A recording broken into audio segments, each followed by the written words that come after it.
Karen tried to cancel my New Year's party. She didn't know I'm an active duty soldier who knows the law. Karen marched up to my gate with her usual self-righteous glare, arms crossed like she owned the neighborhood. "You can't have this party," she said, her voice sharp and commanding. "It violates HOA rules. You need to stop immediately."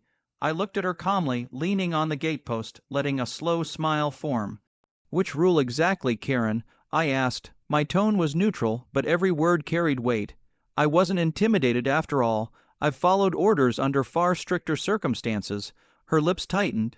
"Well, it says here no loud events are allowed after 10 p.m., and you need a permit for gatherings of more than 20 people.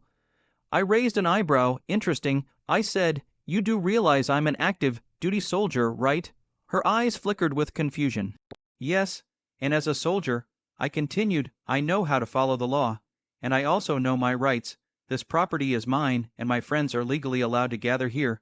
Technically, your threats are unenforceable." Karen's jaw dropped slightly. I could see the gears turning. She hadn't expected that. I let a pause stretch long enough for the music to play louder, the laughter to carry across the yard, and the smell of barbecue to tempt her senses.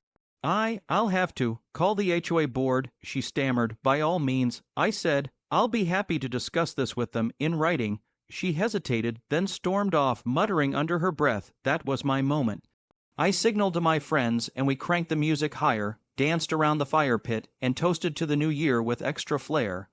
Every laugh felt like a small victory, but it wasn't just about partying. It was about standing my ground. Karen thought she could intimidate me with her letters, rules, and fees. She didn't realize she was dealing with someone trained to stay calm, follow the law, and act strategically. By the time the clock struck midnight, she had retreated to her house, and we were still celebrating, unbothered and triumphant. The rest of the evening was perfect. Neighbors who came by smiled, some even cheered when they heard about Karen's failed attempt to ruin the party. And I watched the fireworks, thinking about how small acts of standing your ground can feel huge, especially when the person trying to control you has no idea who they're messing with. By the end of the night, Karen had learned a hard lesson. Never underestimate a soldier who knows the law, especially when they're just trying to ring in the new year. And I had the most memorable stress-free New Year's Eve anyone could ask for. Rules and threats be damned.